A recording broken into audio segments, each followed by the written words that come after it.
मेरा highest score है। एक बात ये बोल सकते हैं कि मतलब लाइफ में जो मेरे एक्सपीरियंसेस है बहुत कम है। अभी उम्र भी मेरी 24-25 साल है और जितना मेरा एक्सपीरियंस है हमेशा घर पे रहने को हुआ है, तो जो भी एक्सपीरियंस है वो कॉम्पिटिटिव एग्जाम्स को ही लेकर है। तो उस बारे में कुछ बोलने को तो देखिए हर किसी की अपनी अलग स्ट्रेटेजी होती है। और कल जब हम सोच रहे थे कि भैया बोले थे 2 मिनट अगर बोलने का मौका मिलेगा तुम सोच लेना क्या बोलोगे, तो इतना तो कुछ नहीं सोच पाए। लेकिन हाँ, एक बात ज़रूर थी जिस पर मुझे लगा कि मतलब बात करना चाहिए या फिर आपसे आज बात करना चाहिए। यहाँ मतलब बहुत जिसको कहते हैं ना डाइवर्स उसके कैंडिडेट्स हैं, एस्पिरेंट्स बैठे हुए, स्टूडेंट्स बैठे हुए। कई मेरे फ्रेंड्स हैं जो मतलब 11-12 किए होंगे, जेई की प्रिपरेशन कर रहे होंगे या नीट की प्रिपरेशन कर रहे होंगे। कई ऐसे भी लोग होंगे जो मतलब ग्रेजुएशन कर लिए होंगे, कॉम्पिटेटिव एग्जाम्स या जॉब्स की प्रिपरेशन कर रहे होंगे, सीजीएल, बैंकिंग, यूपीएससी, यूपीपीएससी। और कई ऐसे होंगे जो मेरी तरह वेटरन्स होंगे जो मतलब 3 साल 4 साल प्रिपेयर कर रहे होंगे और एटलीस्ट लास्ट में जाकर उनको सक्सेस मिली होगी। उन सबसे मतलब एक ही बात कहना चाहिए, क्योंकि अब मुझे सक्सेस मिल गई है तो मतलब जिसको कहते हैं ना मेरी कमियां हाइड हो गई हैं। अब मुझे नहीं पता क्या सही किए थे क्या गलत। लेकिन हाँ, एक चीज़ जो मैंने फॉलो किया है, मुझे लगता है कि मतलब बाकी एस्पिरेंट्स को फॉलो करना चाहिए इस मतलब प्रेशर के दौर में। मतलब वो ये है कि मतलब जो कहते हैं ना एक कहावत है कि मतलब कभी किसी निराशा को अपनी मुस्कुराहट को छिपाने न दें। Don't ever let any of your negativity या फिर मतलब किसी भी मतलब lack of confidence, unsuccessful failures को never let that hide your smile. तो मतलब यही है कि मतलब लाइफ में अगर आप कॉम्पिटिटिव एग्जाम दे रहे हैं या फिर किसी भी और फैक्टर में आप जॉब में चले जाएंगे या कहीं भी चले जाएंगे, आपको सक्सेस और फेलियर्स उसके पार्ट मिलेंगे। लेकिन कई बार ऐसा होता है ना, फॉर एग्जांपल जैसे मान लीजिए कॉम्पिटिटिव एग्जाम की हम प्रिपरेशन कर रहे हैं, मेरा नहीं हुआ, मेरे फ्रेंड का हो गया, या फिर मुझे लगा कि वो मुझसे कहीं ज़्यादा कामेबल था या उसका हो गया। मैं 8 घंटे 10 घंटे हार्डवर्क या एफर्ट डाल रहा हूँ, मेरा नहीं हो रहा है। और कई बार ऐसा होता है ना, लोग आपको क्रिटिसाइज़ करने लगते हैं और सबसे बुरा तब हो जाता है ना जब आपके अंदर खुद सेल्फ डाउट क्रिएट हो जाता है। तो ये सिचुएशन मैं इसलिए भी मतलब रिलेट कर पा रहा हूँ क्योंकि मेरा खुद ग्रेजुएशन 2017 में हुआ था। उसके बाद सिविल सर्विसेज की प्रिपरेशन, आरबीआई गेट भी, मैंने बहुत सारे एग्ज़ाम दिए हैं और ऐसे एग्ज़ाम की मैं लास्ट स्टेज में जाकर मतलब हारा हूँ, मतलब जहाँ से निराशा से वापस उठ पाना बहुत मुश्किल होता है। तो इसलिए भी मैं आप सभी को ये बताना चाहता हूँ मतलब कि अगर आप कॉम्पिटेटिव एग्जाम की प्रिपरेशन कर रहे हैं तो लास्ट थिंग जो मैं अपनी तरफ से अभी अपनी एक्सपीरियंस आपको बोल सकता हूँ, कभी इन बातों को अपने सिर पे या अपने दिमाग पे मत चढ़ने दें। Allow these things. अगर आपको सुना है तो सिर्फ एक ही चीज़ है, इससे नहीं कुछ होगा। आपकी अपनी हार्डवर्क आप कंसिस्टेंटली सिर झुका के 8 घंटे 10 घंटे तब तक आप प्रिपरेशन करिए जब तक फर्स्ट, थर्ड, फोर्थ, फिफ्थ जिस भी अटेम्प्ट में होना हो आपका हो न जाए। मेरे ख्याल से तो अभी तो इतना ही दिमाग में आ रहा है और मतलब कुछ चीज़ें आ रही हैं उसको भी रोक के रखेंगे क्योंकि आप लोग भी प्रिपरेशन कर रहे हैं। तो फिर से एक बार अवनीश भैया को थैंक्स भैया कि ना इतने अच्छे आयोजन के लिए। मतलब एक स्कूल की तरह हो गया है क्योंकि मेरा स्कूलिंग भी यहीं हुई है, तो यहाँ 1.5-2 साल से आना ये भी एक स्कूल ही हो गया है।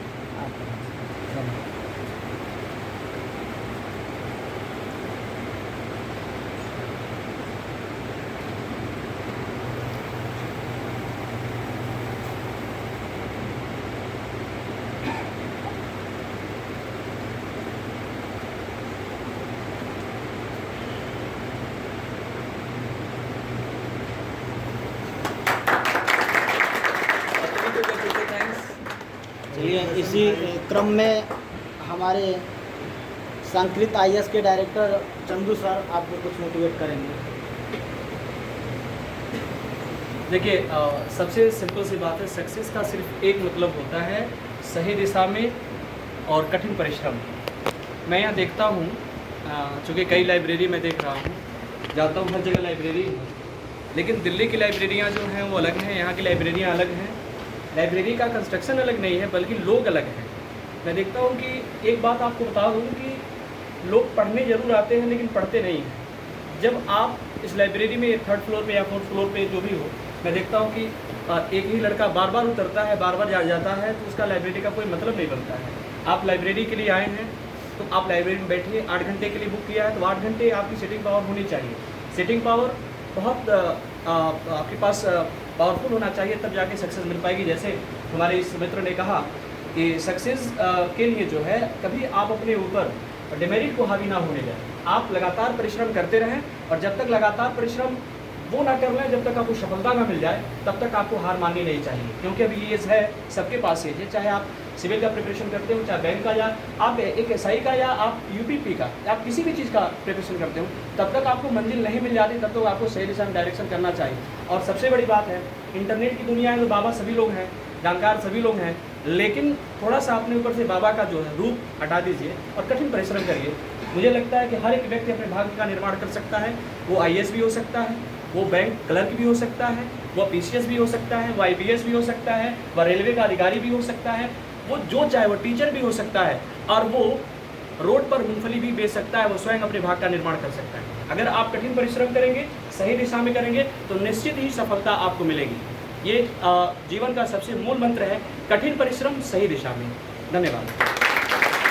1 मिनट के लिए कि आप अपने आवर्स ऑफ स्टडी, जब आपका घंटा बढ़ेगा पढ़ाई का, मतलब जब आप बिना थके पढ़ना शुरू कर देंगे, जब जो लड़के तैयारी करते हैं और जो लड़के सक्सेस होते हैं, आप उनसे जाकर पूछिए, तो बस यही है कि भाई केवल पढ़ते ही थे, कुछ और नहीं सोच पाते थे, कुछ और के लिए सोचने का मौका नहीं मिलता था। देन आप एक्सपेक्ट कर सकते हैं कि हाँ हमारा रिजल्ट आ रहा है, आ सकता है। बाकी तो देखिए, आपको सब कुछ पता है, कितने लोग फॉर्म भरते हैं और कितने लोगों को सक्सेस मिलती है, परसेंटेज क्या जाता है, कितने लोग केवल फॉर्म भरने के लिए भरते हैं, केवल फॉर्म, है कि नहीं। यूपीएससी का आप सब लोग जानते हैं कि 50% लोग फॉर्म भरने के बाद परीक्षा देने नहीं जाते, विडंबना है। तो आवर्स ऑफ स्टडी आप अपना इंक्रीज करें। Thank you.